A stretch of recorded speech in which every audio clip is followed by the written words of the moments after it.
s'il n'y avait pas la loi Toulon, et si ce n'était pas déjà pris, nous, ce week-end, j'en ferais bien la signature de marque de l'étudiant. On a choisi les jeunes de l'avenir, ça dit un petit peu la même chose, c'est ce qu'on croit. On croit qu'il y a un trésor trop bien caché et trop discret en France. Je vais simplement remercier de ce week-end de m'avoir proposé d'être avec vous et vous applaudir et vous féliciter de tout ce que vous faites. Deux temps dans cette soirée, vous avez présenté 3 projets. Il s'agit d'Isabelle Pontoiseau, de Ladislas Deutonti et de Nathanaël Moll. Ils vont vous parler dans l'ordre d'épicerie mobile, de l'ECA, vous allez découvrir ce que c'est, et de Singa. Et donc je vais appeler Isabelle Pontoiseau et on va peut-être lui réserver un bel accueil. Bonsoir à tous. Je suis ravie d'être là ce soir pour vous parler des épiceries mobiles. L'objectif des épiceries mobiles, c'est de faciliter l'accès à une alimentation de qualité en utilisant la mobilité. En allant au plus proche du consommateur, on veut lui permettre un accès simple à des produits frais, locaux et de qualité, et tout ça à moins de 5 minutes à pied de chez vous. J'avais envie de vous raconter nos débuts en tant qu'entrepreneur, parce qu'on a souvent l'impression, quand on écoute un entrepreneur qui a réussi, qu'il a eu la bonne idée qui était faite pour marcher. Mais évidemment, ça ne se passe pas comme ça. Tout entrepreneur développe son idée, il connaît des petits succès, des remises en question aussi, et c'est cette aventure-là que je vis en ce moment que j'ai envie de vous raconter ce soir.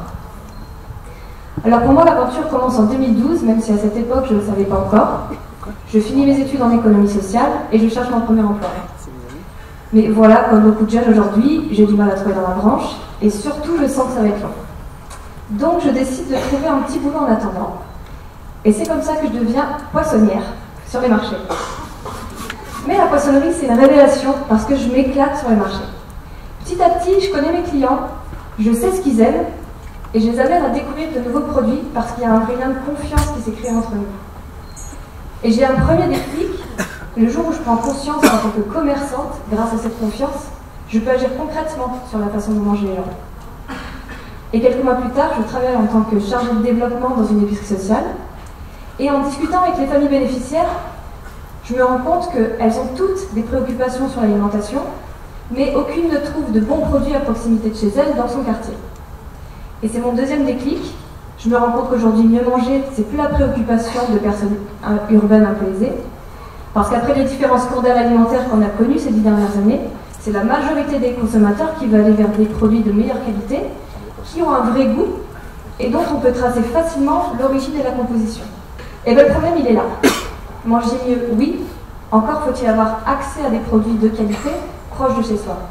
Nous, c'est en créant des partenariats avec les mairies, en mutualisant nos commandes avec d'autres acteurs, en répondant aux besoins des producteurs et en créant de nouveaux types de relations commerçants-clients qu'on veut montrer que des épiceries mobiles qui vont au cœur des territoires ramener de la proximité et des bons produits, c'est possible.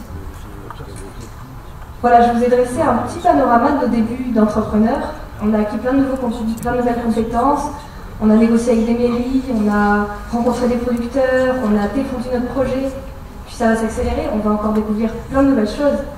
Et c'est ça qui est excitant, apprendre en marchant. Ça va avec ses petits coups de stress et ses petites remises en question. Et c'est pour ça que je vous donne un petit tuyau qui, pour moi, me semble important. Le jour où vous vous lancez, faites-vous bien suivre.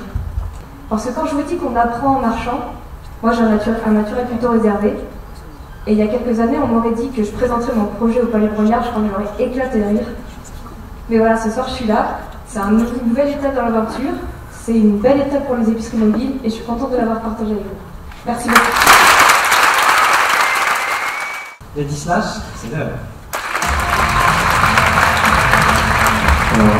Merci à tous déjà d'être là ce soir. Je m'appelle Ladislas, j'ai 26 ans, je suis CEO et cofondateur de l'ECA, qui est une jeune start-up dont le but c'est d'utiliser la technologie pour aider les enfants exceptionnels à vivre une vie normale. Alors la première question que vous devez vous poser ce soir, c'est comment est-ce qu'on passe de la biotechnologie et des biocarburants à la robotique et à l'autisme? C'est une excellente question, je vous remercie de me la poser. Et donc ça me permet de vous raconter mon histoire et de rentrer dans le vif du sujet. Nous sommes en 2011, mars 2011, cours de design des sociétés. Notre professeur avait et a toujours d'ailleurs un enfant atteint d'autisme, et nous dit l'autisme ce sont des enfants qui ont des troubles de la communication, de l'interaction sociale, des troubles du comportement. Imaginez un jeu pour aider ces enfants-là. Il y a une bulle, parce qu'on ne peut pas imaginer un objet sphérique. qui rappellerait à l'enfant le monde dans lequel il vit, ce qui faciliterait les interactions entre les deux. Cet objet pourrait se déplacer, changer de couleur, faire des sons, interagir avec l'enfant, essayer de le perturber un peu. Et on s'était donné deux contraintes. La première, c'est qu'on va se la jouer start-up, donc on n'a pas d'argent au départ. Et la deuxième, c'est qu'au bout de 6 mois du projet, on va avoir un prototype fonctionnel qu'on aura testé au préalable avec les enfants. Il y avait une troisième contrainte qu'on n'a pas choisi, celle-là, c'est qu'on n'y connaissait rien ni à l'autisme ni à la robotique. En tant que bons ingénieurs, on a commencé un gros travail de recherche documentaire pour savoir ce que c'était que l'autisme, la robotique et la relation entre les deux. Là, on s'est rendu compte qu'il y avait énormément de gens qui cherchaient déjà sur ces sujets-là et que toutes leurs conclusions allaient dans le sens de nos intuitions. Mais la théorie c'était bien, ça ne nous suffisait pas, on a voulu voir de nous-mêmes, et donc on a été à la rencontre des parents, des éducateurs, des professionnels de l'autisme, pour rencontrer les enfants et découvrir les besoins. Là on était vachement frappés parce qu'on s'est rendu compte qu'en France, sur la question de l'autisme, on a à peu près 30 ans de retard dans la prise en charge, dans l'accompagnement. On s'est rendu compte que les médecins ne sont pas formés, ne savent pas de quoi ils parlent, que les professionnels compétents se comptent sur les doigts d'une main.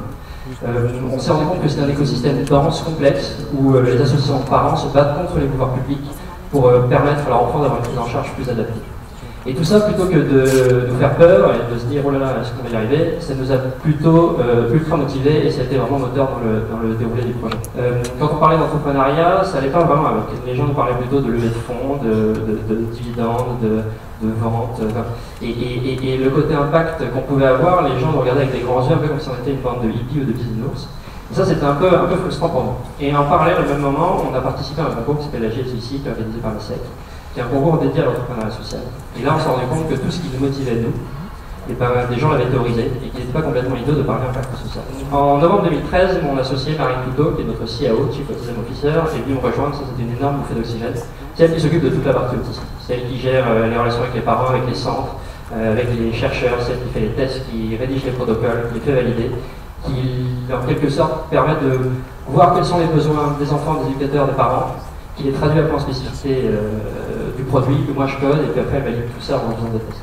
Donc on a vraiment une interaction tous les deux qui est hyper sympathique. Ce que j'essaie de vous transmettre ce soir, c'est qu'on peut ne rien connaître à la robotique et à l'autisme, et ça ne doit pas vous empêcher de vous lancer dans ce genre de projet.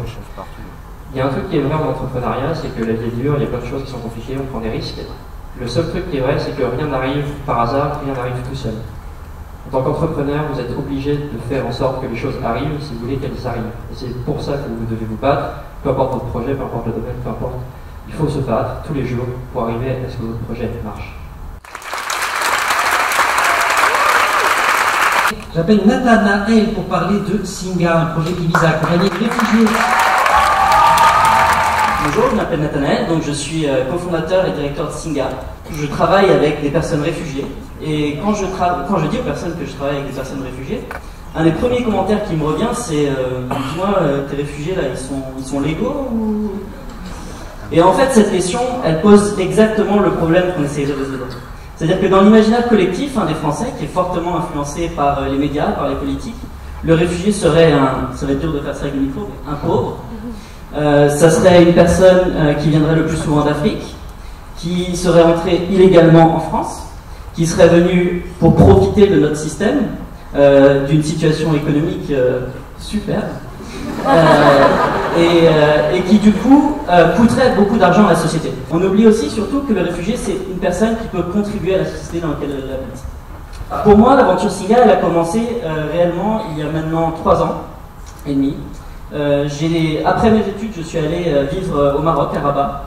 Et il y avait une situation assez particulière où les réfugiés étaient tolérés dans le pays, n'avaient pas le droit de travailler, mais on acceptait qu'ils créent des projets. Et autre fun fact, les réfugiés qui étaient accompagnés par les Nations Unies pour créer des projets à l'époque n'arrivaient pas. Il n'y en avait aucun des 40 projets qui étaient soutenus qui fonctionnaient. Que les raisons pour lesquelles ces personnes n'arrivaient pas à créer étaient en fait les mêmes que celles qui faisaient qu'ils n'arrivaient pas à s'intégrer dans les pays d'accueil. Et donc on s'est dit qu'il y avait quelque chose à faire. C'est ainsi qu'on a décidé de créer Singa. L'idée, c'était de proposer à une personne ayant un projet de vie, un accompagnement qui s'adapterait à sa vie, à son expérience, à ce qu'elle a pu, à ses compétences, et qui créerait non seulement de l'emploi, de la richesse, mais en plus qui créerait du lien social entre des personnes qui aujourd'hui ne se connaissent que malheureusement que par médias et politiciens interposés. L'objectif aussi était d'innover, de trouver de nouveaux moyens d'accueillir les personnes, de nouveaux moyens de les intégrer dans notre société. Alors, Pour moi, l'entrepreneuriat, c'est avant tout travailler sur le réel. C'est travailler sur l'être humain, le prendre en compte tel qu'il est, avec ses souffrances, mais jamais le prendre de haut. Merci beaucoup.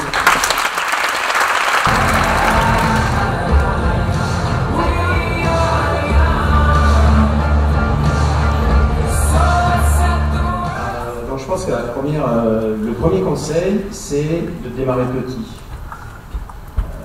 Quand j'ai discuté avec toi, tu me disais, c'est bien, vous voyez déjà quelque chose de grand, plein de camions, tournant d'abord dans tout Lyon, puis après dans toute la France.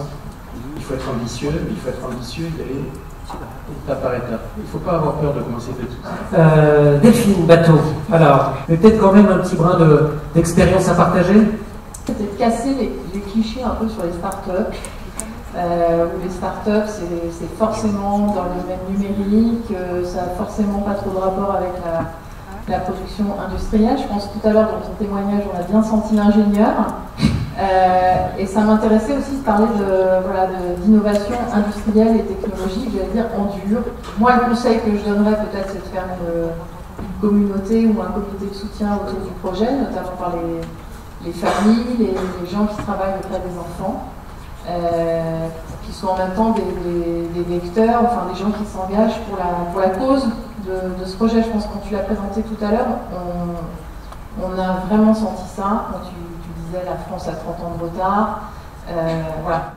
Et je pense que pour sensibiliser sur ce sujet-là, il faut raconter les trajectoires, les itinéraires, les parcours de vie de ceux qui portent l'étiquette de réfugiés. Il faut mettre, comme dans tout d'ailleurs, parce qu'on a tendance aujourd'hui soit à mettre des chiffres, soit à enfermer comme ça des choses qui sont tellement différentes derrière des mots. Et ce qui est important dans ta démarche, et ce que tu fais très très bien, c'est que tu humanises cela en montrant effectivement qu'il y a des réfugiés qui peuvent être dans une forme de misère et de souffrance. D'ailleurs, ils ont tous une forme de souffrance, parce que dès lors qu'on quitte le lieu de ses racines, il y a une forme de souffrance, mais il n'y a pas forcément à la clé la pauvreté ou la misère. Il peut y avoir. Je te dirais de ne pas prendre de directeur de com. Voilà. Parce que tu es ton meilleur communicant. Mais d'ailleurs, ça vaut en général dans les conseils, c'est que c'est bien de prendre conseil, évidemment, il faut être très ouvert. Mais moi, j'observe à l'épreuve de ma propre expérience, c'est que si j'avais écouté tout le monde, j'aurais rien fait. Ça, c'est sûr. Parce que sur le nombre de conseils, d'abord, à un moment, tu vois plus clair, parce que ça part dans tous les sens. Et notre pire ennemi aujourd'hui, c'est le conformisme et le fatalisme, ou le scepticisme. Donc il y a un moment, et je pense que c'est peut-être le petit dénominateur commun, il faut suivre son intuition. Ton intuition, elle est bonne, tu as déjà assez de recul, voilà.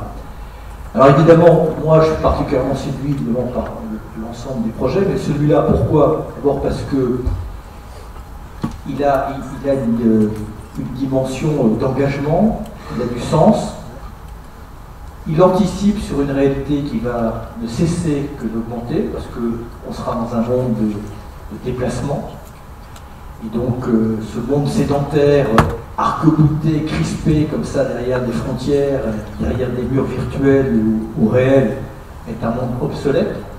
Donc il faut accepter, parce que d'ailleurs il faut presque s'en réjouir, que nous serons dans un monde avec des brassages, des déplacements, et c'est tant mieux, parce que ça procure de la diversité, et ça n'a pas besoin de me convaincre pour savoir que la diversité, qu'elle soit culturelle ou naturelle, c'est la clé préalable pour réussir la vie. Pour moi, il y a deux mots très importants dont la jeunesse doit s'emparer, et vous n'avez pas attendu pour le faire, c'est résister et changer. Résister au fatalisme et au scepticisme, et changer parce qu'on voit bien qu'il n'y a plus rien qui fonctionne. Donc soit on reproduit les mêmes choses qu'avant, mais il ne faut pas s'étonner que les effets s'amplifient, soit on s'ouvre à l'utopie. Et un de mes mentors qui s'appelle Théodore Monod disait l'utopie ce n'est pas ce qui est irréalisable, c'est ce qui est irréalisé. Et donc aller vers l'irréalisé. Voilà. Parce que c'est de ça dont la société a besoin aujourd'hui. Et on en a cruellement besoin. Soit on peut rester derrière son ordinateur et regarder le monde se défaire, soit on peut être devant son ordinateur et essayer d'inventer un nouveau monde. Mais il faut vraiment le faire très vite. On aurait vraiment un besoin urgent de votre créativité.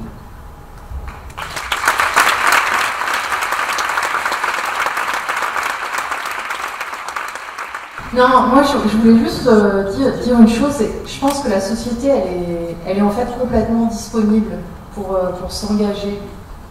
Et par rapport à la problématique des réfugiés, il y a une chose qui est dommage.